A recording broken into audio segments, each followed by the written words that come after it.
Hi everyone, in this video I'm going to talk about fun part of the game and how you can add different elements to your game to make it more fun. Alright, let's get to it. So what is the definition and fun and where can you find fun? All right, so think about that in general. You don't need to focus just on games, but in general in your life, think about where are the places that you can find fun and what is your definition of fun. All right, so after you have it, like, pause this video for a couple of seconds and think about that. Okay. Before I get to fun itself, I want to introduce a different term, and that is flow, which goes hand to hand with fun. All right, so let's talk about this flow, and then we switch gear and then talk about fun. So flow is a mental state of operating in which a person performing an activity is fully immersed in a feeling of energized focus, full involvement, and enjoyment in the process of the activity. So basically, you're trying to keep that flow of the game to keep the player hooked to your game, so they enjoy playing it. Flow drives from mastery and overcoming challenges, and that is associated with intense concentration, altered passage of time, deep involvement to the exclusion of other part of the life. You just want to, like, forget about some of the stuff that happens in your life, and that also has rich enjoyment in it. You can experience flow basically when you're performing any type of skill-based activities, right? Just remember, watching movie or reading a book doesn't have flow in them because they are not skill-based activities. So flow is one of the fundamental sources of fun in most games, and it's important we understand it and try to incorporate that in our game if possible. When you want to add flow to your game, you need to think about three different things. First of all, you need to provide clear goals for your players and also provide a way that they can attain them. The second one is you need to provide clear and immediate feedback to your users so they understand what they have performed. And also, you need to have a balance between challenge and a skill. If it's too hard, for instance, in this graph, you can take a look. If it's too hard, if the level of challenge goes really high, but the skill level is low, the players become anxious. If the skill level needs to be low but the challenge is not high, then it becomes boring, right? So you need to keep this balance and try to keep the player in this zone of flow. There are many ways that you can create flow in your games, right? And you can basically tie them to the requirement of the flows. Okay, so for instance, you need to provide clear goals and also tools for players to achieve those goals. Make sure you provide feedback for your users, and it is better for the feedback to be very clear and also immediate. Challenge your users.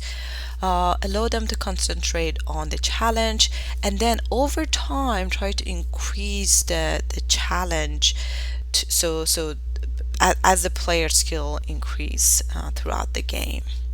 There are many activities that people find fun. All right, so if you challenge them, if there's a competition, if you ask them to improve their skills, if they want to discover, collect the stuff, so there are many ways and many activities that we find fun, and you can incorporate these type of activities in your game. It doesn't need to be only one of these activities. You can combine many of them and have them, so depending on the person who is playing the game, they can enjoy that activity in the game, because people basically are different and they enjoy different activities throughout their life in general. So having more types of activities in a game help to have larger population of people. All right, so now let's go back to like first lecture that we had. So what are games and how we can connect those games to flow and then consequently having fun in those games. So games are a series of interesting choices as we talked about before.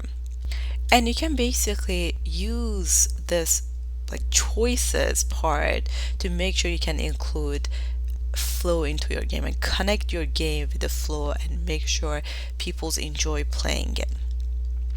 So there are like some bad types of decisions that you like some games do have, and we want to prevent having any kind of these kind of decisions in our game. One of them is hollow decisions or choices that have no consequences. We don't want any of that because it sort of becomes like pointless of doing something. So avoid having hollow decisions. If user needs to make a decision, make sure there's a consequence of that decision. There are some obvious decisions, and those are not real choices. If you don't want real like a player to make a real choice, then do not give them a choice. If you already decided what you want to do, just continue with the game. Do not make them to think that they are making a choice, although there is no choice whatsoever. And then uninformed choices, which have no relation to player skill or ability. All right? So always try to eliminate these types of decisions in your games. And then on the other hand, we have some good types of decisions. For instance, informed decisions, when player has enough but not total information, so they get to this dilemma and they have to make a decision, all right, which makes it fun. All right, you do not want to like give all the information to them so they exactly know what they need to pay, because then that becomes sort of going back to this one, that becomes obvious decision. So try to have informed decisions. Also, dramatic decisions are also good types of decisions, and that links to players' emotional states. Okay, so depending on how they are feeling in that part, in that segment of the game, you having them to make a certain decision that affects their emotional state. And then weighted decisions, and that is keeping the balance between pros and cons for multiple options. And our goal should be to try create as many of these good decisions in our game.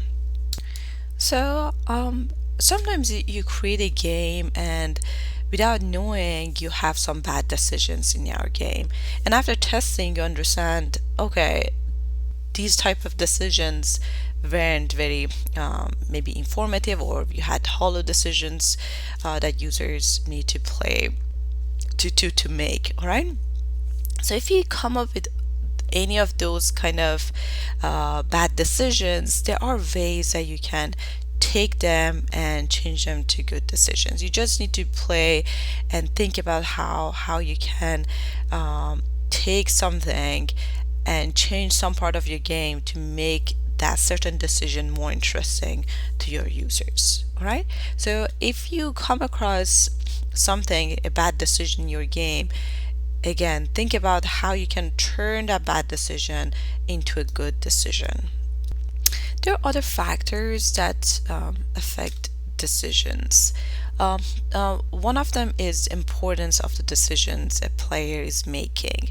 If you have more important decisions, they are typically more interesting to the users because they have bigger consequences. Importance can vary depending on what else is happening in your game. So in some state of a game, maybe you are making a same decision in two different part of your game, but the importance level in one of them is higher because of everything else that is happening in that state. Also, when the decision impact the player, sometimes you have immediate consequences and sometimes you have long-term consequences.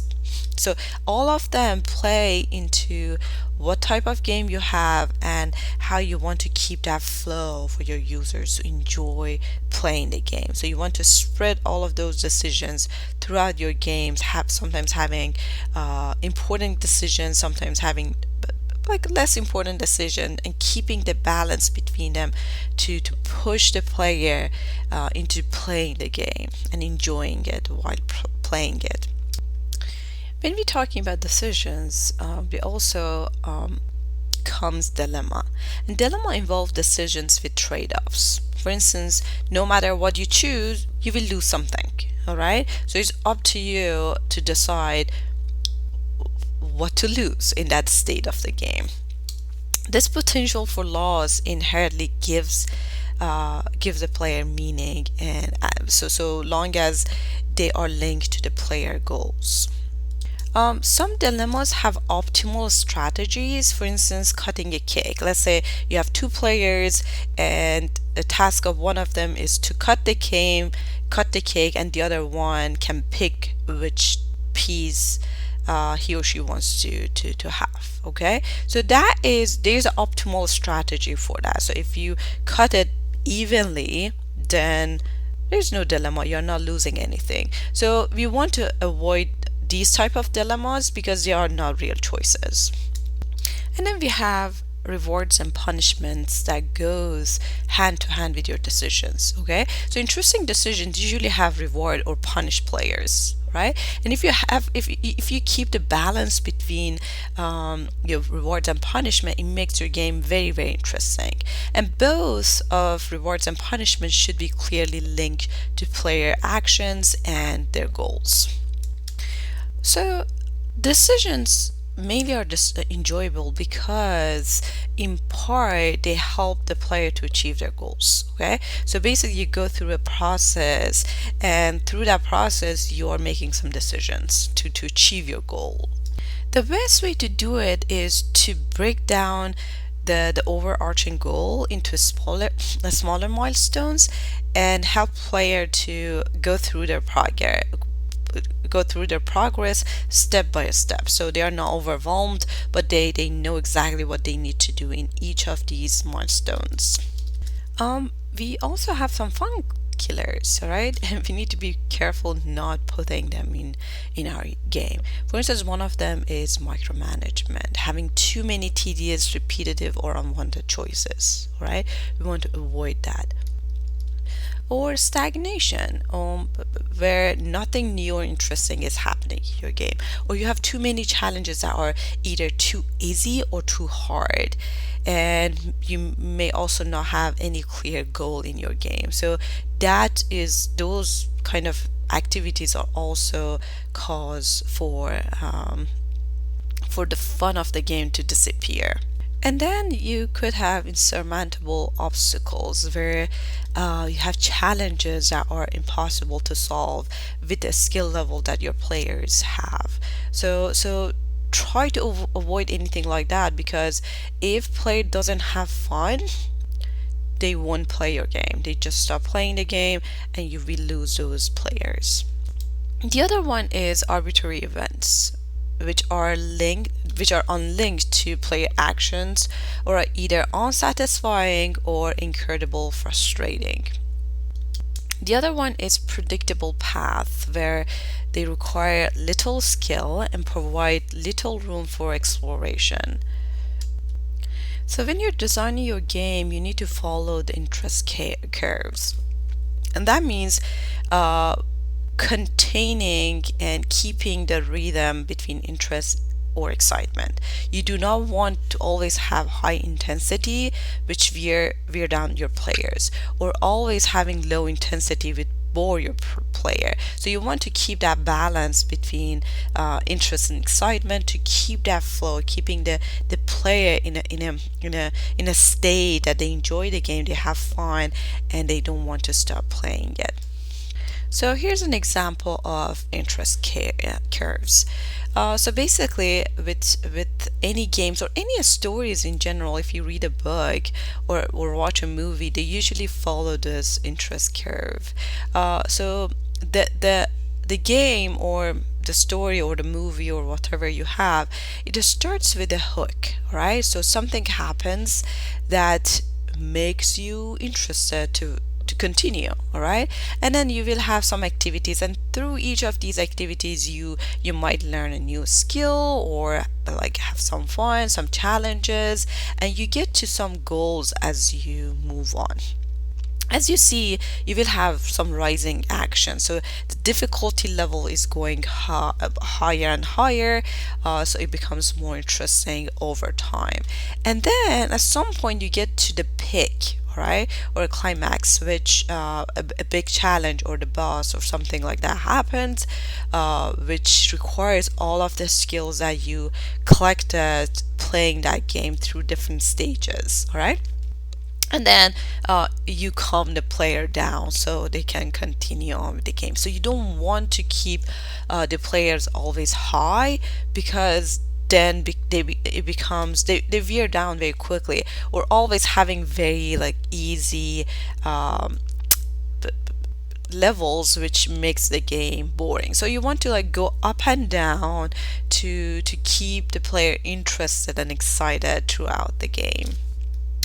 So as we talked about, the interest curve is in like fractions, in segments, and you can create this rhythm or this kind of curve by having varying types of different things that player is interested to do. Like for instance, you can start with fighting some enemies, and then you move on to solving a puzzle, so you're like getting like completely different skills, and then you take them to a beautiful space so they calm down, and then another challenge, you calm them down, another challenge, and then as you go you raise the difficulty of each of these levels.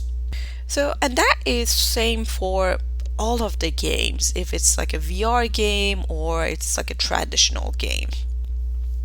But in VR game, if you're designing a game in VR, there are some major additional sources of fun. One of them is presence, and the other one is the control that you have over the environment. So simply, presence is the sense of being somewhere. It is fun because it's new and exciting, and it is fun because it lets us go places new and amazing. So it's basically emotional amplifier, and people enjoy being in VR environments. The other reason that VR games are really fun is that one-to-one control that you have in VR games. Okay, so that increase the agency and its similarity to real world, so it makes it even more fun. Also, one of the biggest difference that we have between normal games and VR games is the navigation method. There are some major constraints that we have in VR games. You can easily make people sick in VR if you design your environment not appropriately, and if you have mismatch between different sensory informations or sensory channels, I'm sorry. So if user motion does not match their physical movements, they get easily sick. All right. However, user motions are constrained by their real environment. So basically in VR we have some good navigational methods and some bad navigations, and I have in the next few slides I'm going to show you some examples of each one of them. So for instance, a good navigation technique do not require the user to move. So for instance, you're sitting in a cockpit and you're like doing some shooting and stuff, or like driving kind of activities. So you have this fixed frame of reference, and it reduces the sickness significantly. Or when you have one-to-one mapping in size between real and virtual environment. Job Simulator is a great example of that. You can basically interact with everything, and if you take an object, it really matches its size between real and virtual environment, and also it has like a one to one movement coordination. Another navigation technique that people use in VR, which is very common, is teleportation. Um, there are many games that use teleportation. Example of that is Budget Cuts, and that shown to not make people sick at all. And then some bad navigation techniques in VR is anything that moves with a touchpad or keyboard. Since you're in VR, you need to have control over your movement, and if you require to move something using a touchpad or keyboard, then it doesn't feel natural. Or when the game moves the camera for you, it's like, I don't know if you play Marble Mountains, but it makes me really sick because the camera moves for you, so you cannot predict how it is moving, and it's very disorienting. So that was like a sort of short lecture on how to include fun in your game. So make sure you use different techniques and try to combine different methods of including fun. There are different types of fun as we discussed, and if you have many different types, it helps to have a larger group of people to play your game and enjoy it as they are playing it.